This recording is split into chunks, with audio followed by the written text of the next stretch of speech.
이 에너지의 미래는 2050년 그래서 EU에서도 정말 울며 겨자 먹기 싫지만 네네. 이거 없이는 안 되겠구나. 제 포트폴리오에서 네. 굉장히 중요하게 여기고 보고 있습니다.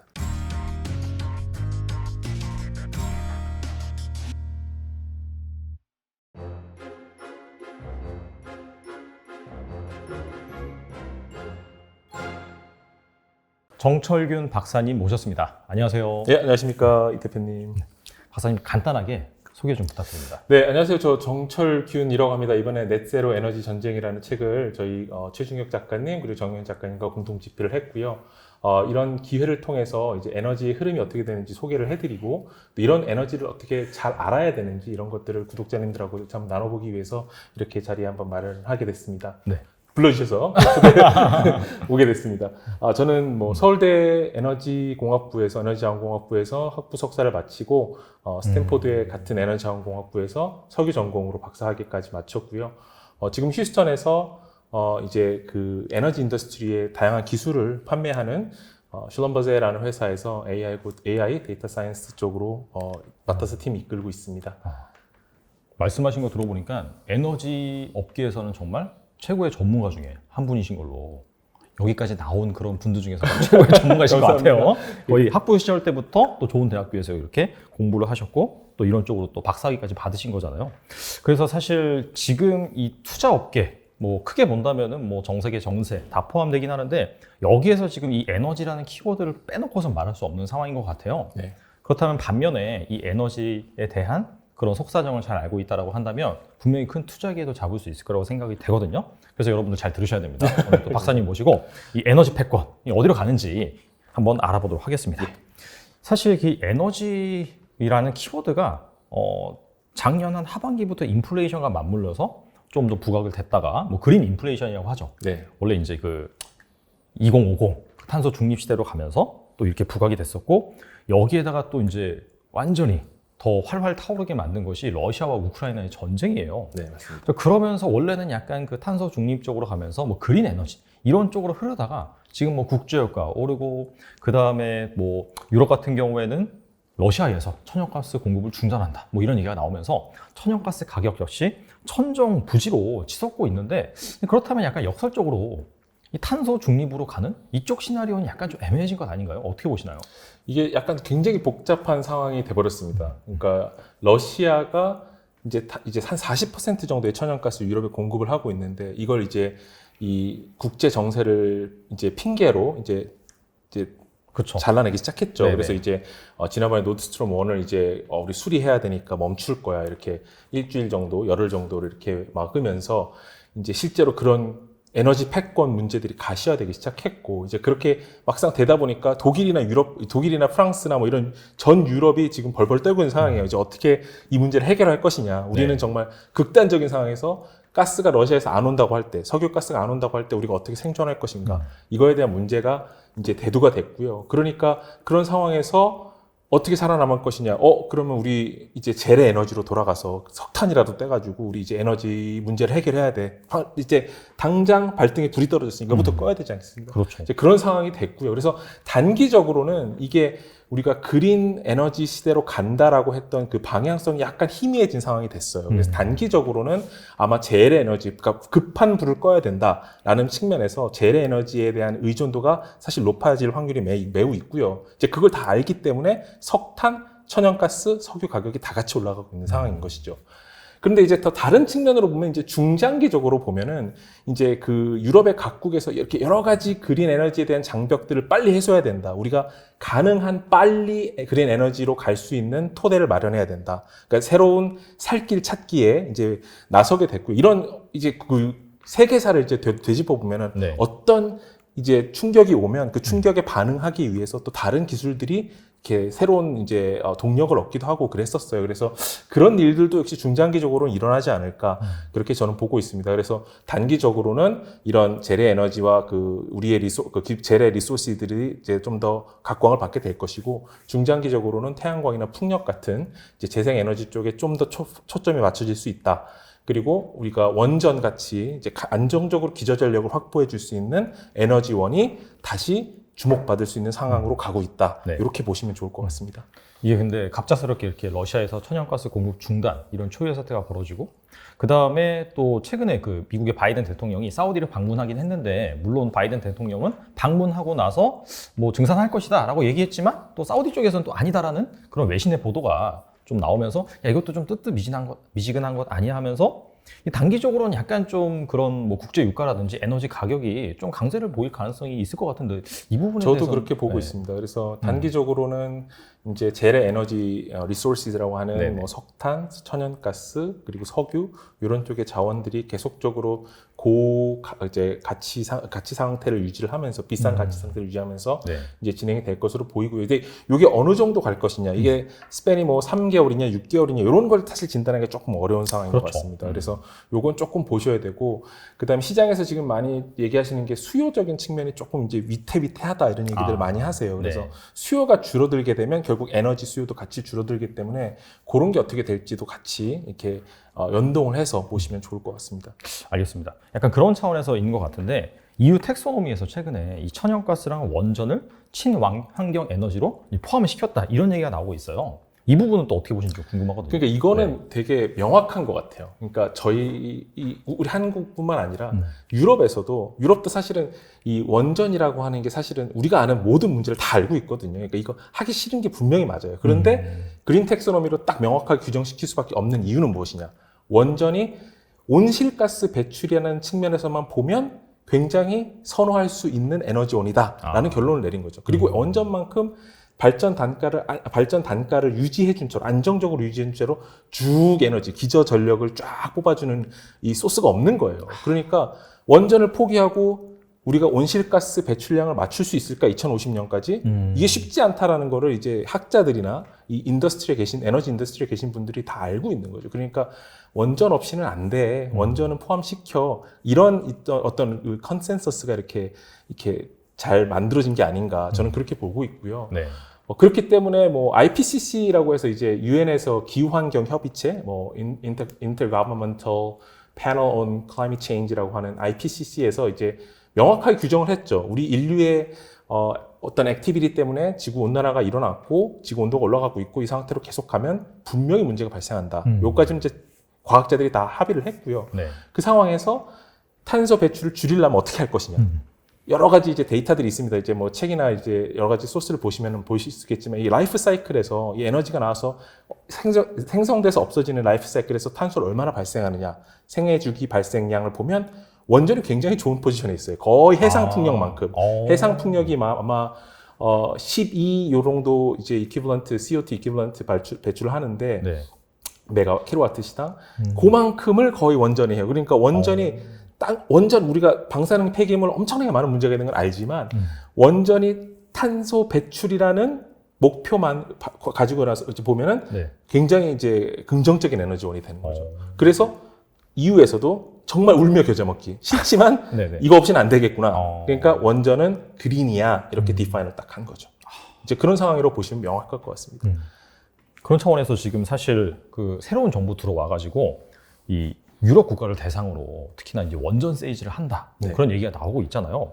그렇다면은 혹시 국내 기업들이 좀 수혜를 볼 수 있을까요? 어떻게 보시나요? 수혜를 볼 수 있을 것 같은데요. 이게 네네. 사실은 제가 좀 조심스러운 게 이게 제 전공도 좀 아니고 네네. 이제 그 원자력 하시는 분들이 많이 계세요. 근데 이게 사실은 꽤 오랜 시간이 필요한 개발에도 오랜 시간이 필요하고 이 서플라이 체인 이제 공급망을 갖추는데도 오랜 시간이 필요하고 기술 노하우도 많이 축적돼야 되는 산업이라고 저는 알고 있는데 이제 저희가 한 5년 정도를 이제 원전을 이제 탈원전하자 새로운 에너지로 가자 이런 이야기들을 이제 공론화 시키면서 이제 원전에 대한 투자가 굉장히 미약해진 게 사실이거든요. 그 앞으로 하기로 했던 것도 일단 보류를 시켜놓은 상태고 그러다 보니까 이제 원자력 관련된 기술들, 원천 기술을 가지고 있는 기업들, 인재들이 약간 조금 이렇게 와해되어 있는 분위기라고 저는 들었습니다. 그래서 그게 이제 막상 이제 세일즈라는 것은 모든 게 다 준비된 상태에서 세일즈를 가는 거잖아요. 그렇죠. 야, 내일이라도 우리가 컨트랙만 따면 바로 공급 가능해. 이제 이게 세일즈인데 네.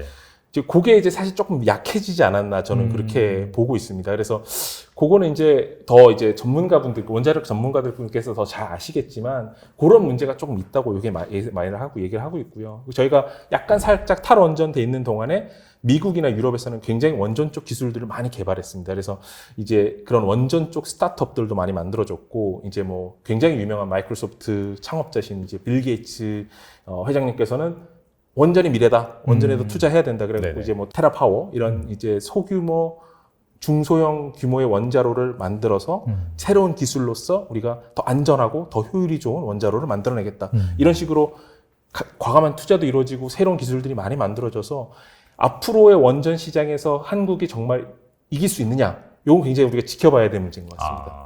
그래서 우리나라에서 뭐 두산 에너빌리티라든지 그런 SMR 방금 말씀하신 소형 원자로 예, 그런 쪽을 하고 있죠. 하고 있긴 기업이 있잖아요. 그렇죠? 테라파워랑 이 MOU도 맺고 그런 걸 알고 있습니다. 약간 그런 기업들을 뭐 지금 당장은 사실 방금 말씀하신 그런 준비가 안 된 상황 때문에 이게 약간 수치적으로 나오기 힘들지만은 장기적으로 지켜볼 필요는 있겠네요. 네, 장기적으로 지켜볼 필요가 있다고 보고 저도 이제 제 포트폴리오에서 원자력을 굉장히 중요하게 여기고 보고 있습니다. 아, 그러세요? 그럼 직접 뭐 투자도 하고 계시는 건가요? 네, 저도 이제 에너지 쪽, 그래도 아는 게 에너지 쪽이 많아서 에너지 쪽 투자를 좀 하는데 원자력 쪽 계속 주의 깊게 보고 있습니다. 근데 약간 이건 약간 번외 질문이긴 한데 저 궁금한 게 앞서서도 이제 그런 뭐 화석 연료 그 부분이 일시적으로 좀 강세는 보일 수 있지만 결국에는 신재생 에너지 쪽으로 간다. 근데 그게 약간 어떻게 본다면 큰 틀이잖아요. 근데 워렌 버핏이 한 얼마 전에 한 몇 개월 전에 옥시덴탈이라는 그 미국의 약간 에너지 기업 거기도 약간 화석 연료를 바탕으로 하는 그런 기업 아닌가요? 예, 맞습니다. 정확히 맞으시고요. 그 옥시덴탈 같은 경우는 이제 대표적인 석유 메이저 중에 하나라고 보실 수 있고요. 이번에 팬데믹 전에 옥시덴탈이 이제 아나다코라고 하는 이제 중견 석유 기업을 인수를 하면서 이제 부피를 이제 사이즈를 확 사이즈업을 했거든요. 이제 그러면서 캐시를 많이 썼는데 팬데믹이 터진 거예요. 그래가지고 옥시덴탈의 주식이 완전 바닥까지 떨어졌습니다. 제가 기억하는 게 맞으면 8불, 9불까지 떨어졌어요. 진짜 그래서 제가 저희 지인들한테 다 전화를 돌렸었거든요. 그래서 이거 옥시덴탈 사야 되는 거 아니냐? 니네 회사 망할 것 같으냐? 다니시는 분한테. 그랬더니 불안한데 이런 식으로 말씀하셔서 제가 차마 그쪽에는 투자를 못했는데 저희 쪽 인더스트리에 많이 투자를 했습니다만 그만큼 이제 옥시덴탈이 정말 바닥을 쳤고요. 지금은 당연히 3배 이상 떴습니다. 3배에서 4배 가까이. 그때 비하면은 이제 가격이 상승했는데 그걸 보면은 이제 알 수 있죠. 에너지 인더스트리가 굉장히 부침이 있지만 또 굉장히 많은 기회들이 있다라는 거를 그 예를 통해서 알 수 있고요. 워렌 버핏 옹께서는 또 이제 그런 기회를 탁 캐치하셔서 쌀 때 사, 비쌀 때 팔면 돼. 이 굉장히 잘하시는 작업을 또 한번 성공적으로 수행하신 걸로 저는 알고 있습니다. 궁금한 게 워렌 버핏은 아무래도 장기 투자 컨셉을 갖다 보니까 단순히 뭐 그냥 유가가 올라서 샀다라기보다도 약간 장기적인 뷰를 가지고 샀을 수도 있다라는 생각이 드는데 약간 그 미국의 일반적으로 그런 석유 메이저 회사 같은 경우에도 계속해서 이 에너지 석탄, 뭐 석유 이쪽만 고집하는 것이 아니라 약간 그 신재생 쪽으로 이렇게 컨버징을 계속해서 하고 있나요? 네, 맞습니다. 정확히 맞으시고요. 이제 저희가 이제 책에도 썼지만 이제 석유 에너지 메이저들이 보고 있는 가장 키워드가 저희는 3D라고 이제 정의를 합니다. 그래서 첫 번째 D는 diversification, 다원화시키는 겁니다.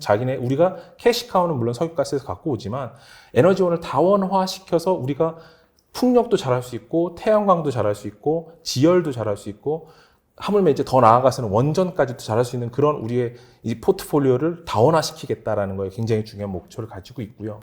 그다음에 CCS라든지 우리가 계속 잘하고 있는 걸 더 잘할 거야 이런 식으로 기업 방향을 설정한 경우도 있고요.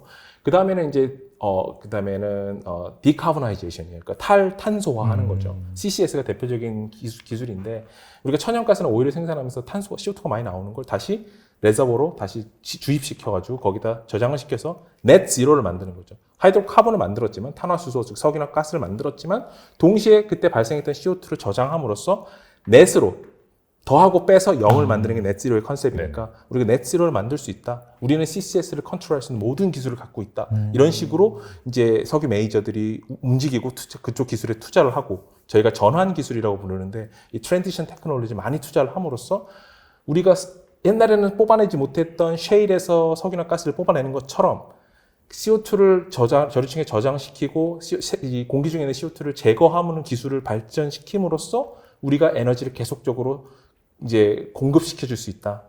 안정적으로 서스테이너블한 어떤 지속 가능한 에너지 체계를 계속 만들어갈 수 있다. 이런 식의 이제 주장들을 많이 하고 있습니다. 그래서 그 두 가지가 사실은 굉장히 중요한 D고요. 세 번째로는 이제 디지털라이제이션을 많이 하는 거예요. 그래서 많은 옛날에는 이제 휴먼 매뉴얼 어떤 그 파워가 많이 들어갔던 거를 디지털로 바꾸고 효율을 올리고 컨트롤도 자동화하고 이런 식으로 이제 디지털라이제이션 하는 거를 저희 업계에서 지금 굉장히 주요하게 보고 있고 그쪽으로 투자를 이미 많이 하고 있습니다. 그래서 그런 식으로 변화되는 이제 인더스트리가 될 것이다 이렇게 보고 있고요. 또 한 가지만 더 첨언을 드리면은 네. 이게 저희 책에서 이제 저희 책을 관통하고 있는 이야기 중에 하나가 무엇이냐면은 그러면 이제 우리가 그린 에너지 시대로 가게 되면 이제까지 했던 재래 에너지, 뭐 석유나 가스 이런 것들은 다 안 하고 완전히 빵으로 만들고 훅 이렇게 슬쩍 새로운 시대로 가는 거냐라고 이제 생각하시기가 쉬운데 사실 에너지가 그렇게 되기가 쉽지가 않습니다. 그래서 제가 보는, 물론 제 사견을 전제로 네. 제가 보는 걸 이 에너지의 미래는 2050년이 됐을 때 석유의 생산이 빵이다. 저는 이렇게 보지 않습니다.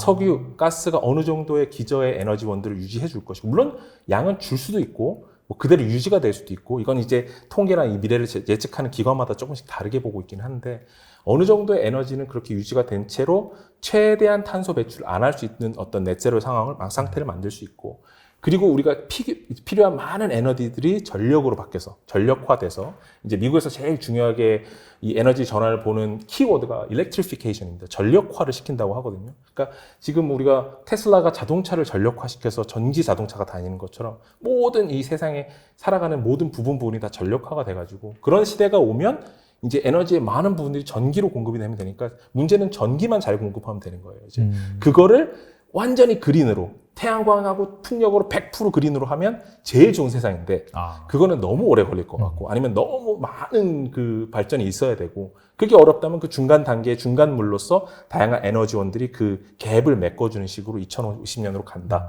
저는 이게 아주 현실적인 미래 목표가 되지 않을까. 저는 그렇게 생각하고 있고 이거 제 얘기가 아니고 이 에너지를 너무 잘 아시는 뭐 에너지 분석하시는 분들이 많이 계신데 예를 들어서 IHS 마켓의 뭐 다니엘 예긴 부회장님께서 이번에 세라위크 하시면서도 말씀을 막 하세요. 결국은 미래는 그런 식의 다이버스한 에너지원들이 복합적으로 이루어서 탄소 중립을 만들기 위해서 노력하는 상태가 될 것이다. 이렇게 얘기하시거든요. 그러니까 다 없어지고 새롭게 팍 난다. 이 거의 불가능한 이야기라고 보시면 될 것 같습니다. 그렇겠네요. 극단적인 그런 상황은 일어날 가능성이 낮다. 그렇습니다. 네. 그래서 태양광과 풍력에 투자를 하더라도 모든 게 없어지고 태양광 풍력으로 되기 때문에 투자를 하는 거야라는 이제 마인셋을 가지면 안 되고 이게 잘 조화되더라도 태양광과 풍력에 대한 니즈가 계속적으로 증가할 수밖에 없기 때문에 안정적인 투자처가 될 수 있을 거라고 나는 전망한다. 이런 게 좀 더 맞는 워딩이 아닌가 저는 그렇게 생각하고 있습니다. 그래서 사실 약간 그런 석유 에너지 그런 기업들이 단순히 그 시클리컬 관점에서 접근을 해서 유가 빠지면 빠질 거야 그렇게 보는 것보다도 뭐 단기적으로는 그럴 수 있지만은 장기적으로는 이렇게 계속해서 이제 신재생 에너지 그런 쪽으로 또 디지털라이제이션 그런 쪽으로 하고 있기 때문에 좀 길게 봐서 그쪽에서 좀 기회를 찾는 것도 나쁘지 않겠네요. 네, 저도 그렇게 보고 있습니다. 그런 성장 이상을 하려면 지금도 부족한 거예요. 더 많이 만들어야 되고 1년에 한 20-30%씩 성장을 해야 되거든요. 8배는 성장을 해야 돼요. 이제 2035년까지.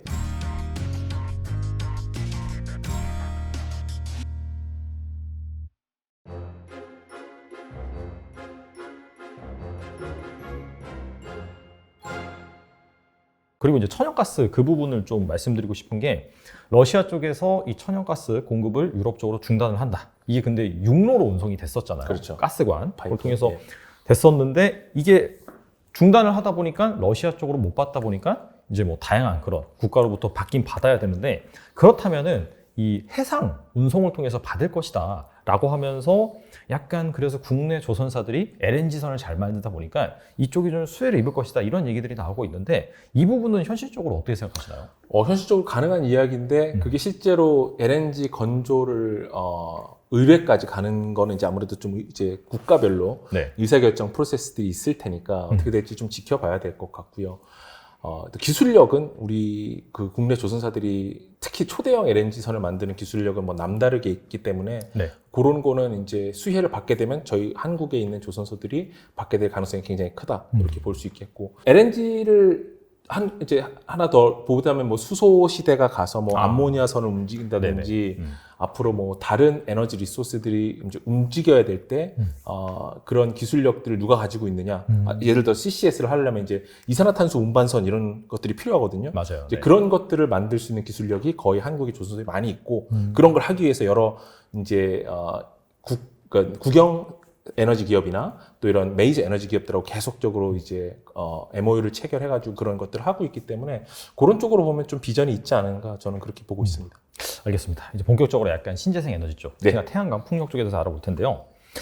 일단은 신재생 에너지라고 한다면 대표적으로 꼽히는 게 이제 태양광, 예. 그다음에 이제 풍력 이렇게 보고 있는데 그 태양광 산업이 어떻게 본다면은 그 신재생 에너지 쪽에서 가장 뭐 유망하다 이런 얘기들이 좀 나오고 있는 것 같아요. 이 부분에 대해서 좀 말씀해 주시면 좋을 것 같아요. 그 태양광이라는 게 사실은 그 뭐 풍력도 마찬가지지만 태양광과 풍력은 이 원천 에너지가 이제 공짜잖아요. 네. 그러니까 그냥 자연으로부터 오는 거기 때문에 그게 사실은 가장 매력적인 요소고요. 그리고 당연히 탄소 배출이 적고요. 없다고 하면 안 되고 사실은 이제 패널을 만드는 과정이라든지 그런 여러 가지 이 서플라이 체인을 지나오면서 에너지를 많이 사용하기 때문에 탄소 배출이 0은 아니지만 상대적으로 우리가 사용하고 있는 재래 에너지에 비해서는 좀 더 클린하다라고 얘기를 할 수 있기 때문에 우리가 그쪽 방향으로 가는 게 맞다라는 것에 대해서는 뭐 이견의 여지가 없다고 할 수 있을 것 같습니다. 태양광의 장점이 이제 제가 하나 꼽고 싶은 거는 옛날하고 바뀐 게 뭐냐면 가격입니다. 가격. 옛날에는 뭐 메가와트시를 만드는 300불, 400불씩 들었어요. 네. 그러니까 이제 기본적으로 엄청나게 많은 비용이. 왜냐하면 저희가 제가 기억하는 게 맞으면은 이제 천연가스로 발전을 하게 되면 그게 한 70불 선, 원자력이 한 90불 선, 요 정도인데 300불, 400불 하니까 너무 이걸 비싸요. 하면 안 되는 거죠. 하면 바보짓 하는 거예요. 옛날에 제가 기억하는 게 맞으면 이제 뭐 캘리포니아 이런 데서 이제 전기를 고를 수 있는데 벤더를 그 벤더가 보면은 이거는 태양광에서 만든 거니까 20% 돈 더 내. 그러면 이제 싫죠. 내가 20%를 왜 더 내야 돼? 네네. 그러니까 그런 시절이었는데 아. 이제 10년이 지나고 나니까 지금 이제 뭐 위키피디아에 찾아보시면 바로 나옵니다. 그래서 태양광 가격이 엄청 싸졌어요. 유틸리티 레벨에서 그러니까 인더스트리 스케일로 뽑아내는 태양광 가격은 이제 거의 최고 효율이 좋은 그러니까 가격이 제가 기억하는 게 맞으면 한 20불에서 30불 후반대 이 정도 가격 정도로 굉장히 많이 싸졌습니다. 그래서 그런 상황이니까 그걸 생각해 보면 태양광을 안 할 이유가 없는 거죠. 싼데 싸고 깨끗해. 그럼 그걸 해야 되는 거죠. 이제 물론 이제 현실적인 제약들은 많이 있습니다. 이제 요거는 이제 제가 말씀드리는 거는 가장 좋은 케이스에서 긍정적으로 잘 흘러갔을 때 그런 거고 이제 뭐 갑자기 이제 어디에다가 태양광을 설치할래? 그럼 이제 그것도 하나 문제가 되고요. 이제 태양광 패널이 이게 또 시간이 가면 또 죽습니다. 패널도 죽고 또 여러 가지 환경적인 요인들에 의해서 이제 예전에 새만금에 이제 저희 설치해놨던 게 막 새똥도 맞고 그래가지고 효율이 확 떨어지고 이런 경우도 있었거든요. 네네. 그러니까 네. 그런 여러 가지 외부 환경적인 요인들이 있어서 이제 그런 걸 어떻게 극복할 것인가 이런 게 이제 기술적인 과제이긴 한데 이제 그런 것들만 잘 극복이 된다면 태양광이 계속적으로 우리가 필요한 에너지를 깨끗하게 공급해 줄 수 있는 주요한 요인인 거에는 이견의 여지가 없다. 네네. 이렇게 보시면 될 것 같습니다. 근데 이 태양광 시장을 그 중국 업체들이 네. 거의 다 지금 점유를 하고 있잖아요. 네, 약간 맞습니다. 이제 밸류체인 보면 폴리실리콘, 뭐 인got, 인got, 웨이퍼 네. 뭐 모두 이렇게 나와 있는데 사실 예전에는 우리나라 업체들도 그렇고 유럽 업체들, 뭐 독일 같은 경우에는 어느 정도 이게 점유를 가져갔는데 이 중국에서 엄청난 보조금을 지급을 하면서 사실상 완전히 그냥 나머지 업체들 다 싸그리 그냥 죽여버렸는데 네. 그래서 지금 거의 뭐 폴리실리콘을 제외하고 뭐 인got 모듈, 뭐 셀 이런 쪽에서는 거의 90% 이상이 나오더라고요. 네, 점유율이. 맞습니다. 네. 자, 그렇다면은 약간 지금 중국과 그다음에 미국을 중심으로 한 약간 패권 다툼이 있잖아요. 그렇습니다. 약간 좀 미국이나 유럽 쪽에서 태양광 인프라 투자에 좀 소극적으로 나올 수 있지 않을까? 이건 어떻게 보세요?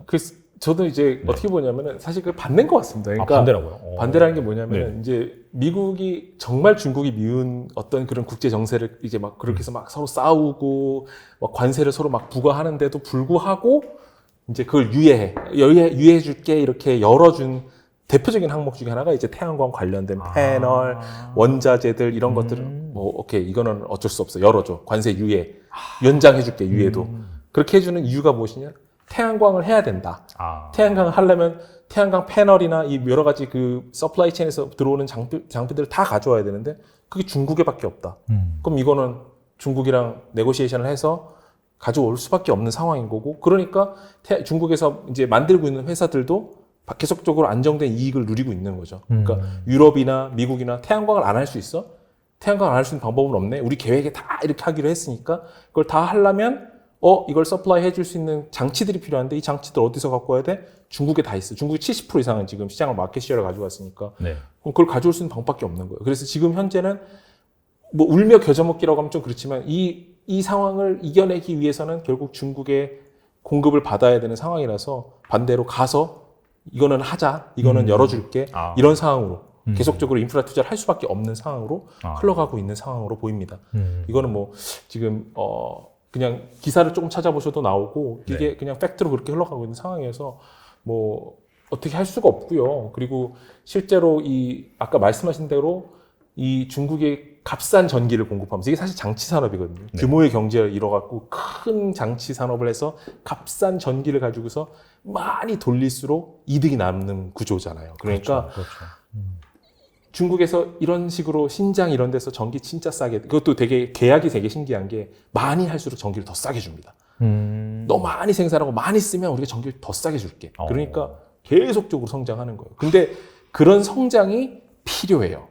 태양광이 우리가 전 인류가 목표한 태양광의 미래를 그리기 위해서는 그 목표를 달성하기 위해서는 그 정도의 성장 이상이 필요하다고 생각을 하거든요.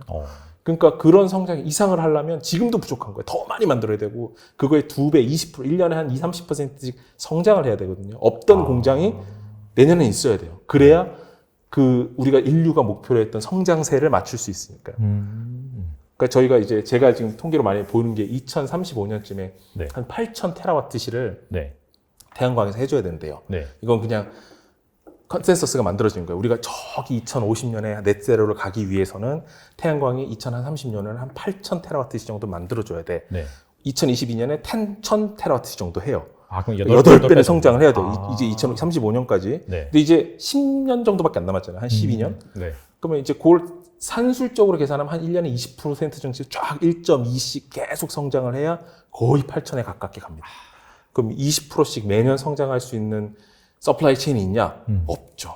아직은 없죠. 그러니까 계속 그게 될 거라고 믿고 있지만 그러려면 인프라 투자에 계속 할 것이냐? 미국과 유럽이. 이건 뭐 당연히 해야 된다라고 저는 보고 있고 태양광 안 하지 않는 이상 네. 한다고 우리가 지금 계획해 놓은 걸 하려면 그리고 이제까지 우리가 계속 써왔던 에너지를 이제 공급을 해주려면 이 태양광에 대한 인프라의 투자가 뭐 되돌릴 수 없는 길로 가고 있는 것이 아닌가 저는 그렇게 보고 있습니다. 그러면 중국의 역할이 당연히 필요하게 되는 거죠. 역설적으로 에너지 가격이 지금과 같은 강세를 지속한다면은 태양광의 그런 매력적인 포인트인 가격 경쟁력 이 부분은 더 부각될 수밖에 없으니까 그렇습니다. 현 상황에서는 무조건 갈 수밖에 없는 그런 상황이겠네요. 그렇게 볼 수밖에 없다고 저는 생각을 하는데 이제 다른 외부 요인들이 발생할 수 있죠. 갑자기 유가가 떨어져서 다시 또 이 재래에너지가 가격 경쟁력을 생긴다거나 아니면 지금 사실은 1분기 때 그 패널 가격을 보면은 패널뿐만 아니라 이 서플라이 체인 가격이 다 올랐어요. 폴리실리콘이 막 20주 연속 오른다고 하더라고요. 확 올랐습니다. 그래서 이제 생산도 줄었어요. 이제 중국도 이제 이 내부 사정이 좀 안 좋아서 이제 공장을 100% 못 돌리고 저 락다운 막 뭐 그래서 이제 생산은 줄었는데 가격이 이만큼 올라가지고 사실은 뭐 되게 뭐 폴리실리콘, 인고, 패널 만드는 회사들이 다 수익이 좋아졌어요. 즉 그렇다는 얘기는 반대로 태양광 발전 단가가 올라갔다는 얘기죠. 이게 패널이 올라갔으니까. 네. 이제 그래서 이게 좀 복잡한 상황으로 움직이는 것 같아요. 그래서 뭐가 먼저고 뭐가 나중이고가 없는데 이게 되게 복잡한 양상으로 섞여서 돌아가게 되지 않을까. 그럴 때일수록 이제 큰 그림만 봐야 되는데 큰 그림으로 봤을 때 태양광으로 갈 수밖에 없는 구조가 맞아? 라고 물으신다면 저는 맞다고 보고 있습니다. 알겠습니다. 그렇다면 사실 이 태양광 시장을 꽉 주름 잡고 있는 중국 업체들이 장기적으로 봤을 때는 유망할 수밖에 없겠네요. 뭐 이제 그 서플라이 체인을 뚫고 나가기가 쉽지가 않죠. 이제 한국이나 아까 말씀하신 뭐 OCI 같은 한국 회사들도 있었고 뭐 하나 쪽에서도 이제 태양광 쪽에 투자를 많이 했는데 이게 그 장치 산업이다 보니까 가격 경쟁력을 이기지 못하면은 그러니까 똑같은 제품인데 뭐 20% 비싸다. 그럼 이제 이걸 선뜻 사기가 쉽지 않거든요. 이제 그런 문제가 좀 발생했고 물론 이제 장기적으로 우리가 조금 하나 정도 짚고 넘어가야 될 거는 이제 미국이나 유럽에서 이게 어느 정도 이 국제 정세가 패권화가 돼가지고 뭐 이제 러시아, 중국, 북한 이런 식으로 좀 묶이고 나머지 자유주의 진영들이 좀 묶이고 이런 식으로 딱 분화가 돼가지고 우리 이제 더 이상 니네 태양광 쓸 수가 없네. 국가에서 쓰지 못하게 됐어. 밴이 되거나 뭐 엠바고를 만든다거나 이렇게 되면 또 시장이 요동치겠죠. 그랬을 때 대체제를 가지고 나올 수 있는 나라는 어디야? 한국이 있네? 뭐 말레이시아, 인도네시아 이런 데서 만들 수 있겠네? 네. 이제 그렇게 되면 또 상황이 좀 바뀔 수 있습니다. 그렇지만 뭐 지금 현 상황에서 누가 제일 싸게 공급하니? 라고 물어본다면 중국이죠. 그건 뭐 변함이 없습니다. 알겠습니다. 그럼 그런 관점에서 약간 국내 업체들 같은 경우에도 좀 관심을 갖고 어차피 이제 팩터는 그 전체 태양광 시장은 성장한다. 그거니까 네, 사실 중국 쪽에서 아무래도 가장 큰 성장할 그런 기업들이 나올 수밖에 없는 현실이고 혹시라도 약간 그런 패권 전쟁 때문에 중국산 제품을 수요를 줄인다라고 했을 때 뭐 우리나라 이제 OCI라든지 하나솔루션 그런 기업들은 좀 수혜를 볼 수 있다. 반사이익을 누릴 수 있겠죠. 네. 알겠습니다. 이번에 약간 좀 풍력 산업에 네. 대해서 좀 알아볼 텐데요. 그 태양광에 비해서 약간 풍력에 대한 이펙트는 개인적으로 느꼈을 땐 그게 크지 않다라고 생각이 되거든요. 이 풍력 산업의 성장성 어떤가요? 네. 풍력도 되게 비슷합니다. 풍력도 아까 말씀드린 그 수치를 계속 인용을 할 수 있겠는데 풍력도 태양광만큼 에너지를 서포트해줘야 된다가 인류의 대전제입니다. 아까 말씀드린 한 8,000테라와트에서 네. 뭐 10,000테라와트 정도를 이제 2035년쯤 만들어줘야 되는데 풍력이 지금 사실은 태양광보다 좀 더 많은 에너지를 만들고 있습니다. 전 지구적으로 보면은. 네네. 그래서 이제 1,000테라와트 정도를 만들어내고 있고요. 풍력도 그만큼 성장을 해야 되는데 장기적으로 보면 풍력도 굉장히 가치가 높은 에너지원입니다. 왜 그러냐면은 태양광 같은 경우는 이게 더 커브라고 해서 이제 발전이 안 되는 시간이 있어요. 그냥 밤이라든지 태양이 없으면 네네네. 발전이 안 돼요. 그죠? 그쵸. 그러니까 네. 발전이 잘 되는 시간에는 에너지를 많이 만들어내고 이제 오버 제너레이션 하는 거죠. 네. 필요 없는 전기도 만들어내요. 그리고 밤 돼서 전기 딱 끊기면 이제 이 전기를 이제 그렇게 생산해서 쓰던 개인 소비자들이 다 이제 전력망으로 들어와요. 그래서 전기를 또 쓰기 시작합니다. 기저 전력들을. 네. 그럼 이제 또 이렇게 살짝 올라가는 기저 전력이 그런 오리 모양의 커브를 만들게 되는데 이게 사실 태양광의 큰 단점이거든요. 그래서 그 단점을 극복하기 위해서 뭐 ESS도 해야 되고 이제 여러 가지 이제 다른 이제 장치들이 필요한데 그에 비해서 풍력은 좀 더 안정적인 에너지를 쭉 공급해주는 편이에요. 물론 바람이 멈추면 어떡하냐라는 이제 질문을 하실 수 있지만 바람만큼 또 안정적인 에너지, 그 자연 기반 에너지원들이 많이 없어서 풍력이 굉장히 가능성이 높고 풍력 이렇게 생각하면 이제 저도 그렇게 생각했었는데 바람이 많이 부는 지역에서만 풍력이 된다 이렇게 생각을 하시는데 네. 실제로 풍력이 되는 지역이 굉장히 많고요. 그리고 또 해상 쪽으로 나가게 되면은 이 우리 국제 재생 에너지 기구 내지는 또 자원 신재생 에너지 그런 기구들에서 발표하는 이제 해상 풍력 지도 이런 걸 보면은 우리나라 이 연근에도 풍력이 굉장히 잘 되는 그런 것으로 나와 있습니다. 그래서 그 최소 요구치가 한 5m/s 정도 된다고 해요. 5m/s가 안정적으로 쭉 불어주면 팬이 돌아가기 때문에 전기가 쭉 계속 만들어질 수 있는 거죠. 그래서 풍력에 대한 이 최소 요구치가 낮기 때문에 훨씬 더 태양광보다 입지 선정하기가 좋을 수 있다라고도 얘기를 해요. 왜냐하면 특히 한국 같은 경우는 이제 땅값이 비싸고 이제 땅이 부족하다 보니까 태양광을 쫙 넓게 할 그런 공간이 좀 없거든요. 네네. 이제 그랬을 때 풍력이 좀 더 나은 대안이 될 수 있다. 이렇게 평가를 하시는 것 같고 그걸 잘 아시기 때문에 정책 입안자분들께서도 우리가 좀 풍력의 미래가 있다. 풍력으로 가야 된다. 한국은 이제 이런 이야기들을 많이 하셨던 걸로 저는 알고 있습니다. 그리고 이제 풍력이 육상보다는 해상, 방금도 이제 그쪽에 말씀해 주셨는데 이쪽으로 지금 뭐 성장을 하고 있다라고 했는데 여기에 대해서 좀 구체적으로 말씀해 주시면 좋을 것 같아요. 근데 이게 풍력이 다 좋은데 이게 팬을 돌리는 거다 보니까 소리가 나요. 약간 혐오시세요. 혐오시. 그렇죠. 웅웅웅 이런 소리가 네. 나면 굉장히 불편하잖아요. 힘들죠. 네, 그러니까 이게 한국에서만 일어나는 민원이 아니고요. 전 세계적으로 일어나는 민원입니다. 야, 우리 집 뒤에는 풍력 안 돼. 이거 님비라고 할 수도 없어요. 실제로 살아보면 너무 힘드니까. 그래서 풍력을 어떻게 설치할까? 이 민원 없는 세상으로 가야 된다. 바다죠. 바다에는 설치하면 물론 어민들께서 싫어하실 수도 있지만 이제 연근에는 그래서 좀 더 심해 해상 풍력으로 가고 있거든요, 요새. 네네. 이제 그래서 그렇게 가게 되면은 민원이 없다. 이게 굉장히 작지만 굉장히 큰 겁니다. 그래서 민원이 없는 상태에서 에너지원을 뽑아낼 수 있다. 너무 좋죠. 그리고 바람도 이 육상에 바람이 많이 불 때도 있지만 해상 쪽으로 나올수록 안정적인 바람이 계속 붑니다. 그러니까 계속 팬을 돌릴 수 있죠. 게다가 민원도 없고 24시간 계속 돌리는 거죠. 그러니까 안정적인 에너지가 굉장히 중요하거든요, 전기에서는. 그러니까 그렇게 만들어진 전기를 생산해서 육지로 공급만 하면 되는데 다 좋은 이 해상 풍력이 어려운 게 뭐냐면 이 공급입니다. 거리가 멀어지니까 손실이 생기죠. 그쵸. 비용이 올라갑니다.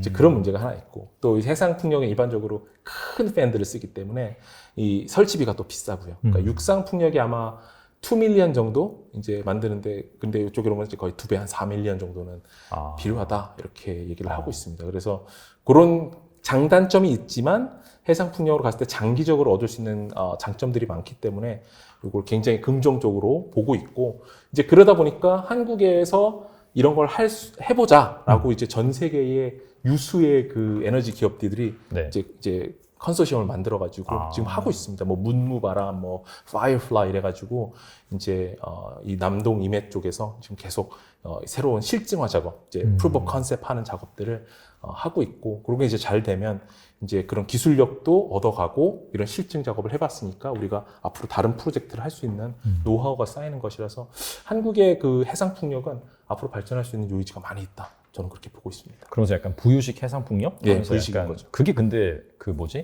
이론적으로는 존재하는데 실제로 이게 상용화는 아직 좀 안 됐다 그런 얘기가 있던데 기술이 좀 높아가지고. 그게 지금 뭐 상용화라는 게 실증화 작업을 하고 있는 것이라서 네. 뭐 상용화가 안 됐다고 할 수는 좀 없고요. 왜냐하면 이게 되기는 되는 걸로 이제 실증은 돼 있는데 네. 그 대규모로 했을 때 네. 과연 이게 안정적으로 코스트 이펙티브니스가 생기는가 이런 게 이제 조금 아직 퀘스천 마크가 있다. 그래서 그걸 하려고 지금 프로젝트들을 하는 것으로 알고 있습니다. 네. 그러면은 약간 풍력 시장에서 좀 두각을 나타내고 있는 기업들? 여기도 태양광과 마찬가지로 중국이 다 장악하고 있나요? 아닙니다. 제가 알기로는 중국이 이제 막 시장에 들어오고 있기는 한데 아직도 유럽 쪽 회사들 그리고 이제 미국 회사들이 많은 이제 코어 테크놀로지를 가지고 있고 사실은 제일 중요한 건 팬입니다. 팬. 어떻게 이제 에너지를 팬을 해서 제너레이터까지 연결하는 건데 그런 거는 뭐 지금 뭐 덴마크 쪽 회사들 뭐 베스타스 그다음에 뭐 오스테드 네. 이제 이런 회사들이 갖고 있고 그다음에 뭐 GE 뭐 전통의 엔진 회사들은 다 이제 참여를 하고 있고 이제 그런 회사들 아직도 마켓을 많이 갖고 있는데 중국이 들어오고 있죠. 뭐 골드윈드 그다음에 뭐 샹하이 터빈 뭐 이런 회사들이 이제 싼 거, 그러니까 약간 태양광과 비슷하게 싸게 쳐서 들어오고 있기 때문에 이제 앞으로 이제 어떻게 이 마켓 시어가 움직일지를 좀 봐야 됩니다. 근데 사실은 풍력 같은 경우는 경험이 또 많이 중요해 갖고 인스톨레이션도 하고 그 풍력 단지를 만들어서 안정적으로 이제 컨트롤하고 운전하는 것들을 아직 좀 이제 기존의 팩 강자들이 이 노하우를 갖고 있어서 지금 그런 그 전통 강자들이 프로젝트를 많이 하고 있거든요. 그래서 지금은 아직 그쪽이 우세하다 이렇게 저는 보고 있는데 중국이 워낙 가격을 싸게 들어가니까요. 뭐 한 40%까지도 저렴한 터빈을 만든대요. 가격 앞에 장사 없네. 그러니까 중국이 이렇게 싸게 주는데 네. 니네가 얼마나 많은 기술력이 있어 이렇게 물어볼 수 있잖아요. 그냥 벤더 이제 그 디시전 메이커 입장에서는 그쵸, 이제 만약에 그쵸. 한국 정부다 그러면은 우리가 이제 뭐 이제 동해 앞바다에 만들려고 하는데 얘네 40% 싸다는데 와. 그럼 이제 쉽게 결정하기가 어려운 거죠. 이제 그런 문제가 이제 앞으로 좀 발생하지 않을까 그렇게 보고 있습니다. 그렇지만 예. 이 수년 전만 하더라도 약간 우리나라 업체들이 그래도 약간 풍력 시장에서 두각을 나타낸다. 왜냐면은 그 터빈도 말씀하셨는데 그게 약간 그 조선에 들어가는 기술이랑 좀 비슷하다라고 해서 네. 그때 당시에는 약간 좀 국내 태양광 산업이 막 발전할 것처럼 얘기가 나왔었는데 시간이 흐르면서 약간 쏙 들어가고 우리나라 기업들 같은 경우에는 약간 좀 기자재를 만드는 기업, 네네. 대표적 CS 윈드라든지 네네. 그런 쪽이 좀 있더라고요. 예. 그게 약간 우리나라가 이렇게 좀 그렇게 죽은 이유가 있나요? 그죠? 저도 이제 오션 엔지니어링 하시는 전문가들이 계시니까 제가 답변하기 좀 어려운데 그게 복잡한 문제가 있다고 들었습니다. 사실은 저희가 조선소가 크게 있고 야드들이 네네. 있어서 심야들이 있어서 우리가 하기엔 좋은 조건이라고들 말씀하셨던 것 같아요. 이제 일전에 이제 저희가 휴스턴에서 OTC라고 해서 이제 대규모 이제 그런 해상 그리고 에너지 관련된 컨퍼런스를 할 때 업계 이제 관계자들께서 말씀하시는 걸 제가 들었었던 기회가 있었는데 근데 이제 실제 막상 하려고 하면 기업 입장에서는 돈이 되는 쪽으로 움직여야 되잖아요. 그렇죠. 근데 예를 들어서 아까 말씀하신 LNG 건조 사업이 들어왔어요. 큰 거를 이제 해서 이 큰 프로젝트를 우리 심야대에서 해야 되는데 갑자기 풍력하자 그러면 이게 규모가 다르거든요. 큰 규모의 건조 사업을 해야 되는데 네. 이걸 하자고 우리 없는데 못해. 그 규모가 작게 가거나 못하거나 이렇게 되는 경우들이 있고 또 그렇게 한번 이런 뭐 풍력 단지를 하기 위한 인스톨레이션 하기 위한 그 서플라이 체인을 한쪽 심야대 만들어 놓으면 그 계속 유지를 해야 된대요. 그러니까 계속적으로 그쪽에서 그쪽 프로젝트를 뽑아줘야 되기 때문에 네. 함부로 쉽게 투자를 해가지고 우리가 그걸 쫙 하겠다라는 비전이 없으면은 하기가 쉽지 않다 이렇게 말씀을 하시더라고요. 그래서 조금 지켜봐야 될 것 같습니다. 그래서 우리가 이런 걸 실증화 작업을 성공해서 대규모 해상 풍력 단지를 만들겠다라는 어떤 의사결정이 있으면 당연히 기업에서도 그 비전을 보고서 투자를 해서 그런 이제 인스톨레이션을 위한 심야드들을 만들고 계속적으로 이제 뽑아내서 아까 말씀하신 부유식을 하려면 그 바닥재도 만들어요. 바닥 그 컨트롤도 만들어야 되고 네. 이 지지대도 만들어야 되고 그쵸. 터바인도 만들어야 되고 이게 많거든요. 디바이스들이. 이제 그걸 만들 수 있는 이제 해상 풍력을 위한 공장이 필요한 거죠. 이제 그런 걸 또 할 수 있는 투자 선순환이 일어날 수 있지 않을까. 저는 그렇게 기대하고 있습니다. 국내에서 약간 좀 풍력 관련해서 기업들을 좀 본다면은 아까 말씀하신 그 컨소시엄에 포함되어 있는 네. 뭐 약간 우리나라 업체라고 친다면 약간 기자재 업체들 그런 기업들을 좀 보면 될까요? 네, 그럴 수도 있고 또 이제 조선 업체들이 굉장히 가깝게 있다고 저는 들었습니다. 예, 그런 걸 하기 위해서는 그렇게 있고 또 그런 핵심 기술들을 제공하기 위한 중소 규모의 기업들이 있어요. 그래서 그런 아까 해상 풍력 같은 경우 이런 거 컨트롤하는 거 그리고 네네. 그런 걸 이제 디자인하는 거 어떻게 우리가 이 바닥에 있는 부유 시설물과 이제 팬을 돌릴 수 있는 지지대와 이 팬을 다 컨트롤할 수 있는가 이런 것들을 이제 솔루션을 만들어주는 회사들도 있을 것이고 그런 운전을 컨트롤하는 기업들도 있을 것이고 그러니까 되게 다양한 회사들이 이제 인버브가 되고요. 그 중에는 뭐 소프트웨어 회사들도 있을 것이고 이제 그 전기를 배선하기 위한 시설을 만드는 회사들도 있을 것이고 그래서 되게 다양한 기업들이 이 풍력 에너지를 실증시키기 위해서 들어간다. 그 개별 기업들을 좀 눈여겨보시면 좋을 것 같습니다. 전력화에 가장 중심되는 기술들을 갖고 있는 회사들이 계속적으로 성장할 수밖에 없고 테슬라가 그런 이코시스템을 잘 만들어 놓으면 그런 그림으로 갈 확률이 매우 있다고 볼 수 있을 것 같습니다.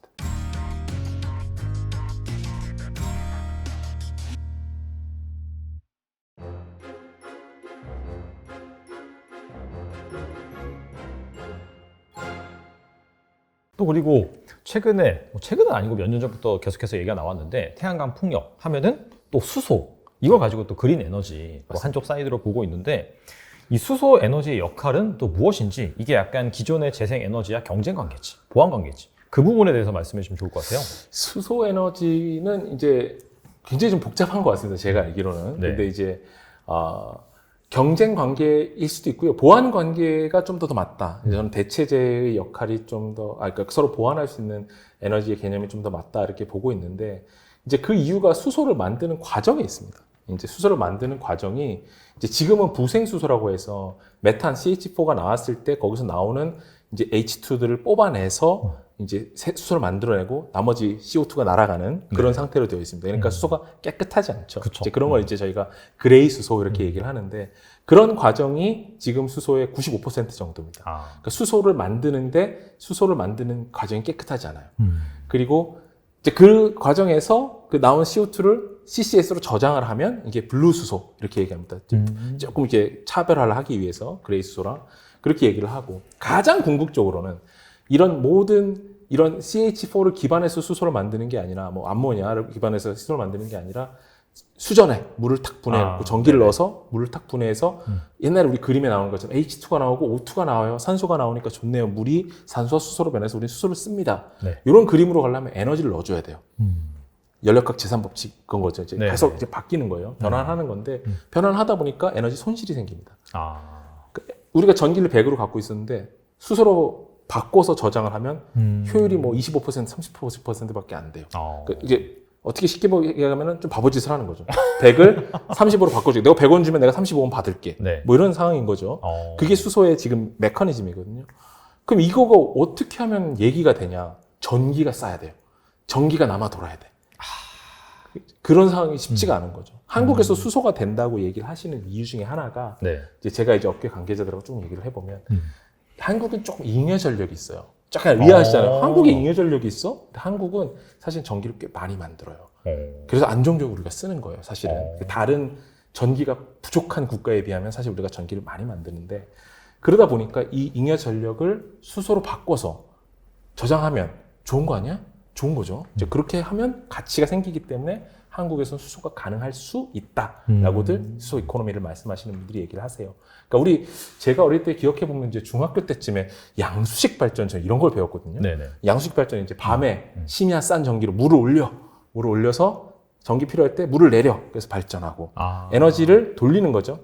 사실 바보 같은 짓이잖아요. 전기를 써서 물을 올리고 필요할 때 전기를 쓴다라는 거는 사실 에너지 입장에서는 이제 바보 같은 짓이지만 에너지는 거꾸로 얘기하면 필요할 때 사용하는 게 제일 값어치 있는 것이기 때문에 또 전기는 저장이 안 되기 때문에 양수식 발전이라는 신기한 이코노미가 돌아갔던 것이고요. 수소도 마찬가지로 남는 잉여 전력이 있으면 배터리 저장하는 것도 한계가 있으니 수소라는 새로운 형태로 저장을 해놓고 그걸 쓰자라고 네. 하면은 얘기가 조금 됩니다. 전제는 잉여 전력이 있어야 된다. 잉여 전력을 만들려면 기저 전력이 많아야 되는데 그 기저 전력을 태양광과 풍력에서 만들어 주시면 그린 수소, 이걸 원자력에서 만들면 레드 수소, 이런 식으로 분류를 합니다. 그러니까 수소가 그 색깔로서 이미 어떤 식으로 간다라는 게 이렇게 정의가 돼 있는 거죠. 근데 지금처럼 뭐 부생수소, 즉 뭐 아모니아나 메탄에서 만들어지는 수소 같은 경우는 사실은 뭐 우리가 그린 텍소노미, 이런 그린 세계에서 만들어지는 온실가스를 저감하기 위한 노력하고는 사실 좀 맞지는 않죠. 그래서 그거는 큰 그림에서는 사실 좀 맞지 않고, 그럼에도 불구하고 수소로 갔을 때 수소가 싸게 만들어져야 되는데, 지금 수소가 가격이 제가 기억하는 게 맞으면 한 킬로당 7, 8불 선에서 만들어지거든요. 네. 근데 이제 목표는 그게 한 1불선, 석유가스선으로 엄청 와야 절감해야겠네요, 그러면. 그렇죠. 엄청난 이 뭐라고 할까, 이 경제적인 대혁신이 있어야 가능한데, 그걸 하기 위해서 이제 미국에서는 뭐 the hydrogen shot, 수소샷이다. 그러니까 네. 우리가 이게 옛날에 달 가기 위해서 문샷 이런 거 해가지고서 우리가 뭐 10년 안에 달에 가겠습니다 그랬는데 뭐 7년 만에 가고, 그런 것처럼 우리가 10년 안에 수소 가격을 7달러에서 1달러를 만들겠습니다. 뭐 이런 노력을 하고 있다고들 해요. 이제 그러려면 이제 수전에서 엄청난 그 기술적인 브레이크트루가 일어나야 되고, 또 이렇게 다양한 수소 에너지 발생 장치들이 개발이 돼서 또 안정적으로 다양한 수소들이 만들어져야 되는데, 이제 그게 쉽냐라고 물어보시면 좀 어렵지 않느냐. 저는 그렇게 보고 있습니다. 기술적인 혁신이 좀 더 있어야 될 것 같습니다. 그러니까 정리를 해보면 사실 수소 에너지로 변환하는 것 자체가 약간 저장의 용이성, 남아도는 잉여 전력을 가지고, 근데 그런 관점에서 활용을 한다면 약간 좀 승산이 있다, 그렇게 좀 느껴지긴 하거든요. 근데 그런 관점에서 약간 그 기존에 배터리에다가 저장해 놓는 ESS, 이게 있고, 그 다음에 또 수소로 저장해 놓는 뭐 수소 탱크에 저장을 해 놓겠죠. 그 둘이 약간 좀 경쟁 관계라고 볼 수가 있겠네요, 그러면. 그렇죠. 그건 저는 좀 동의가 되는데, 네. 그렇다 보니까 네. 이제 우리 일론 머스크 님께서 네.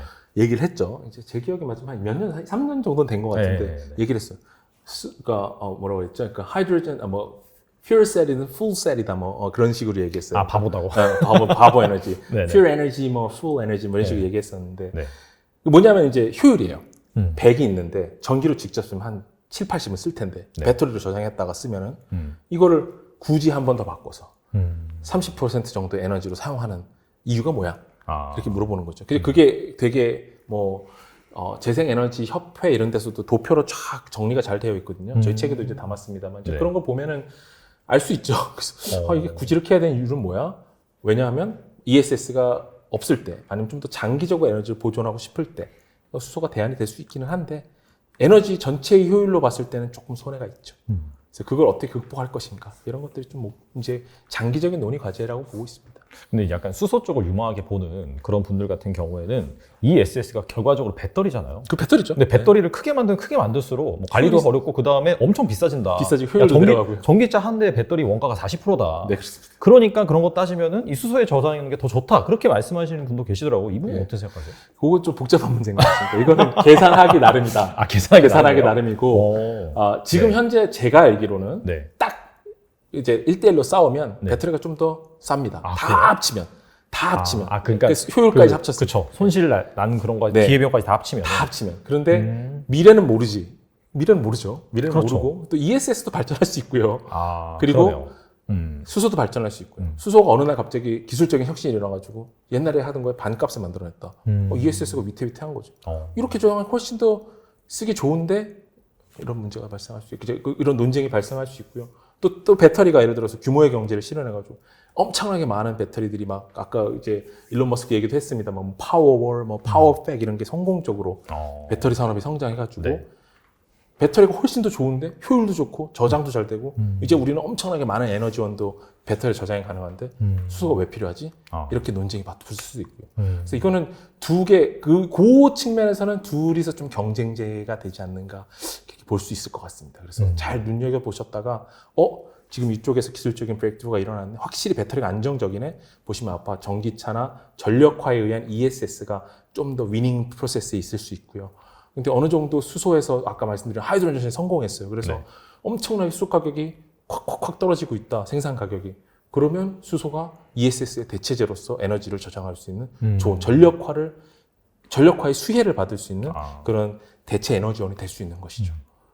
유럽 같은 경우에도 재작년부터 그때부터 이제 약간 수소 관련 뭐 법안을 내놓고 그쪽 산업을 육성을 하면서 궁극적으로는 신재생 에너지 발전을 통해서 이 수소로 이제 변화를 해서 저장을 한다. 이렇게 얘기하는 것 자체는 그러니까 수소가 ESS를 완전히 이겼다라기보다도 하나의 그런 방편으로 지금 뭐 저울질하고 있다 그렇게 보면 되는 건가요? 그럼 저는 제일 좋은 해석이지 않을까 그렇게 생각하고 있습니다. 네. 알겠습니다.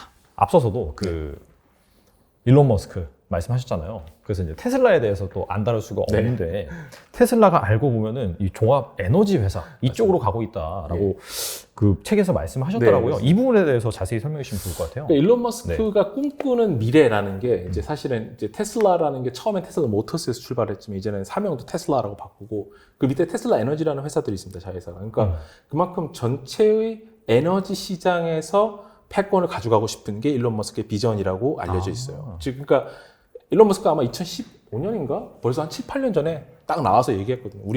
내가 꿈꾸는 미래는 에너지를 전기를 통해서 사용하는 시대를 꿈꾼다. 그러니까 전력화라는 어떤 그 개념을 그 시대에 이미 벌써 공표를 해가지고 그 자동차는 이 전력화를 통해서 전기를 이용하는 수단으로서 하나의 매개체로서 우리가 개발하는 것이고 내가 꿈꾸는 건 모든 이 소사이어티가 전력화돼서 전력으로 움직이는 거다. 그런 비전을 갖고 있죠. 그러니까 이제 그 전체 테슬라에서는 뭐 파워팩이나 파워월, 그다음에 뭐 솔라 패널, 그다음에 그걸 저장하는 장치, 그리고 그걸 팔 수 있는 시스템, 버추얼 파워 플랜트 이래가지고 VPP라고 부르는데 그런 것들이 다 하나의 그 시스템에서 움직이는 것 같아요. 이 하나의 생태계를 만들고 싶은 거죠.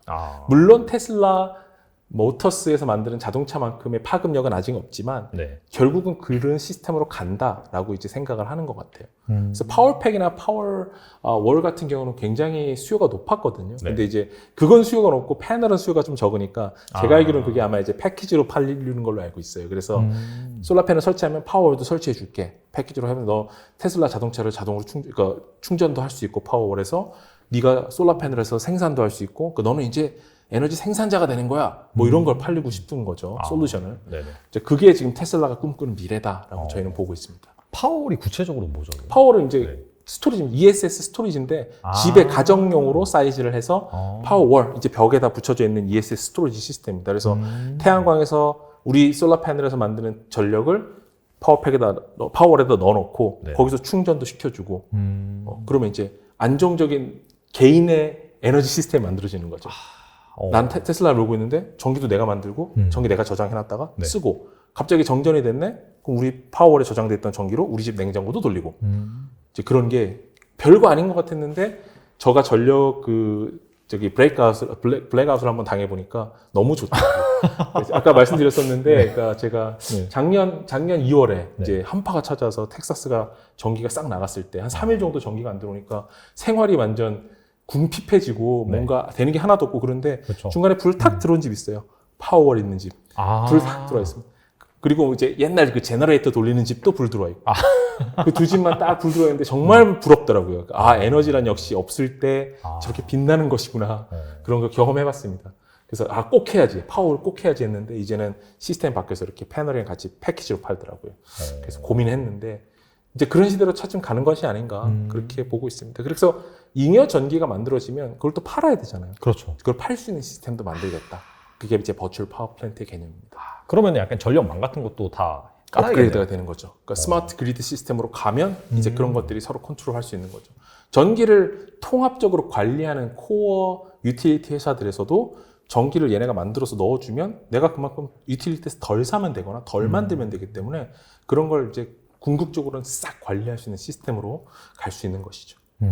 미국 같은 경우에는 약간 그 전기 판매, 뭐 생산과 수요 이런 관점에서 보면 우리나라랑 좀 다른가요? 우리나라 그렇습니다. 한국전력이 그냥 꽉 잡고 있잖아요. 그렇습니다. 거기는 그냥 개별 회사들이 잡고 있는 그런 시스템. 주별로 조금씩 다른데요. 그러니까 주별로 이렇게 유틸리티 회사들이 공급을 센트럴해서 관리하는 경우도 있고, 아니면 각자 그 유틸리티 회사들이 이제 지역 가입자들하고 관리해서 관리하는 경우도 있고.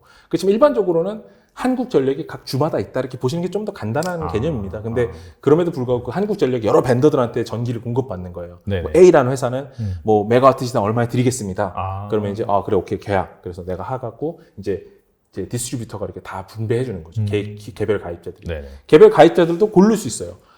나는 이런 전기 요금제가 맞는데 그러면은 뭐 메가와트 시당 뭐 10센트씩 내겠다. 이렇게 해가지고서 계약을 하면은 그 계약으로 쭉 가고, 변동 계약도 가능하고, 주말 계약도 가능하고, 이런 식으로 복잡한 시스템입니다. 한전처럼 이렇게 한 방향으로 받아서 한 방향으로 보내주는 건 아니고, 약간 투웨이 방식으로 보시면 되는데, 그래도 뭐 기본적으로는, 비슷합니다. 유틸리티라는 게 약간 전기 세 개념으로 피할 수 없는 돈, 이런 느낌은 똑같다고 보시면 될 것 같습니다. 테슬라가 사실 그 파워홀 같은 것도 직접 판매하고 있다는 것 자체가 사실 그런 전기차, 자동차에서 그런 완성차만 만드는 것들이 아니라 거기에 들어가는 배터리 같은 경우에도 사실 그런 자동차뿐만 아니라 그런 에너지 인프라 사업을 하기 위해서는 필연 쪽으로 자체적으로 계속해서 개발할 수밖에 없네요. 네, 그렇습니다. 그렇게 보시면 명확할 것 같습니다. 네. 그럼 그런 관점에서 약간 테슬라를 자동차 기업으로만 생각하고 접근하시는 투자자가 있는 것 같은데, 그거보다 훨씬 좀 큰 그림을 보면서 투자 관점에서 접근을 하시면 확실히 좀, 얘가 잘 되면 정말 잘 되겠구나. 네, 그렇게 보셔도 될 것 같아요. 전력화라는 단어를 한번 항상 이렇게 유념해 주시면 좋을 것 같아요. 전력화라는 시대로 가게 되면 그 전력화의 가장 중심되는 기술들을 갖고 있는 회사들이 계속적으로 성장할 수밖에 없고, 테슬라가 그런 이코시스템을 잘 만들어 놓으면 전력화 시대의 승자가 또 될 수 있죠. 네. 앞으로 한 10년 정도 놓고 보면 약간 그런 그림으로 가겠네요, 사실. 그런 그림으로 갈 확률이 매우 있다고 볼 수 있을 것 같습니다. 알겠습니다. 그리고 앞서서도 말씀해 주셨는데 스마트 그리드에서 언급을 해 주셨어요. 그렇다면은 그 재생 에너지 시대에 스마트 그리드가 중요한 이유, 분명 말씀해 주셨지만 좀 더 구체적으로 정리해서 말씀해 주시면 좋을 것 같아요. 그러니까 사실은 이제 한국처럼 전력망이 꽤 잘 되는 나라가 많지는 않습니다. 그러니까 미국만 해도 전력망이 사실 되게 노후돼 있고요. 되게 낙후돼 있어서 이제 그런 것들을 이제 새로운 시스템을 업그레이드 해야 된다라는 니즈가 있고요. 정부에서도 너무 잘 알고 있어요. 미국에서도 각 주마다 우리 이제 송전망, 배전망에다가 투자 많이 해야 돼. 투자 많이 할 거라고 이제 계속적으로 공언을 하고 있고 작업을 하고 있는데, 이제 그런 시스템으로 갈 때, 이제 이왕이면 옛날처럼 이렇게 원웨이로 에너지를 뿌려주는 시스템이 아니라 우리가 좀 컨트롤 잘 될 수 있는 스마트 그리드를 깔면 어떨까, 이런 논의들이 많이 이루어지고 있고, 방향은 결국 글로 간다라는 것으로 저는 알고 있습니다. 그렇게 해야 되고, 스마트 그리드라는 게 옛날에는 이제 일방적으로 유틸리티나 이런 큰 에너지 소스에서 이제 에너지를 사용하는 이제 사용처, 뭐 가정이나 기업, 빌딩 이런 쪽으로 배분을 해주는 시스템이었다면은, 이제는 거꾸로 받을 수도 있는 시스템으로 가는 거예요. 그럼 그런 시스템 다 돼 있어? 안 돼 있죠. 이제 그걸 해야 되는 거죠. 에너지 이 망 자체가 또 올라가야 되는 거고요. 또 그런 걸 컨트롤할 수 있는 그리드가 올라가야 되는 거고, 전자 제어 시스템이 올라가야 되는 거고, 이제 책에서도 좀 나왔지만 이 미터기가 옛날에 이렇게만 돌아갔는데 이제 이렇게 거꾸로 돌아갑니다. 생산해서 발전해서 돌려주는 거죠. 그런 시스템이 다 되어 있어야 버추얼 파워 플랜트가 만들어지는 거죠. 일방향으로 가서는 만들어질 수가 없는 거죠. 이게 제가 알기로는 이제 지금 현재 전력망 시스템에서는 써서 저장해서 거꾸로 돌려놓은 다음에 이거 우리가 만들었으니까 이건 까주세요. 캔슬해주세요. 캔슬아웃 해주세요. 이런 개념이고요. 지금은 막 거꾸로 이렇게 보내주지는 않습니다. 그런 것까지 하고 싶은 거죠. 그러려면 이제 시스템이 업그레이드 해야 된다. 그걸 하기 위한 대규모 투자가 이루어질 것이다. 이런 이야기들을 하고 있는 것입니다. 확실히 그 에너지 관련 그 패권 시대가 도래를 하면서, 물론 이거와 상관없이 계속해서 이러한 산업은 발생할 수 있을 것 같은데, 최근에 이런 발생한 그런 에너지 패권 문제 때문에 이런 것들이 훨씬 더 가속화될 수 있다, 그런 생각이 드네요. 네, 맞습니다.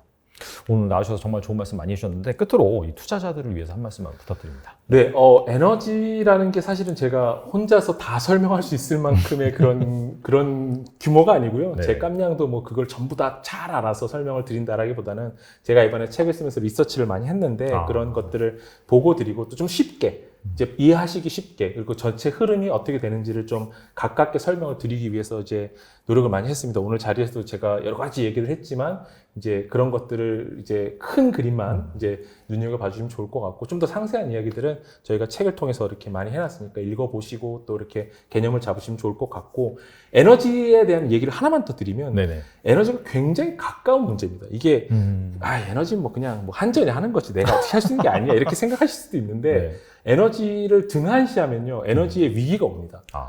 독일 같은 경우도 되게 에너지로서는 안정된 국가였는데 여러 가지 디시전 메이킹을 통해서 가스를 러시아에서 싸게 받아오고, 이제 그러면서 평화로운 상황이었다가 국제 정세가 바뀌고 나니까 에너지 안보가 흔들리면서 여러 가지 문제가 나오고 있습니다. 석탄을 다시 사용해야 되는 상황도 되고, 함부르크에서는 그렇게 얘기했죠. 야, 이제 온수 못 준다. 너 우리 그 좀 극한 상황이 되면, 아직은 뭐 시행되진 않았습니다. 온수는 5시부터 7시까지만 쓰는 것으로 해. 라고 하면 알게 되는 거죠. 아, 에너지에 내가 무관심해서 이런 상황을 겪게 되는구나. 이런 상황이 오지 않도록 우리가 에너지 항상 관심을 가져야 된다고 저는 생각을 해요. 그러니까 우리 뭐 민주시민의 덕목 이렇게까지 얘기하면 좀 거창하지만 에너지를 잘 알고, 우리 국제 정세가 어떻게 돌아가는지를 알고, 앞으로 미래에 어떤 에너지원들이 이제 도래할 것인지, 어떻게 성장할 것인지를 좀 눈여겨보시면 투자 관점에서도 너무 좋으실 거고, 또 미래를 그리는, 미래를 살아가는 우리 시민 입장으로서도 굉장히 유효한 그런 정보들이 되지 않을까, 저는 그렇게 생각을 합니다. 어렸을 때 막 무슨 초등학교에서 포스터 그리면은 네. 막 그런 문구 있잖아요. 에너지를 아끼자, 네. 물 뭐 이런 얘기를 계속 많이 썼던 그런 기억이 나요. 근데 사실 그만큼 우리와 가까이 있는 필수 소비재 중에 하나고, 지금 이걸 중심으로 사실 에너지 발전에 대한 또 이제 탄소 중립과 맞물리면서 계속해서 커지고 있는데, 사실 바로 앞을 내다보면 정말 어렵거든요. 투자라는 것 자체가. 네. 뭐 주가가 항상 변동하고 또 뭐 여러 가지 매크로 이슈 때문에 떨어지기도 하고. 하지만 정말 긴 그림, 큰 그림을 본다면은 어디로 가는지 방향성은 확실하다고 생각을 합니다. 네. 자, 그런 차원에서 또 박사님 쓰신 책 잘 읽어보시면은 내가 미래 정말 부를 축적함에 있어서 어디에다가 어떻게 현명하게 의사결정을 할 수 있을지 잘 결정할 수 있으실 거라고 생각이 됩니다. 네, 지금까지 정철규 박사님 나와주셔서 감사합니다. 네, 감사합니다.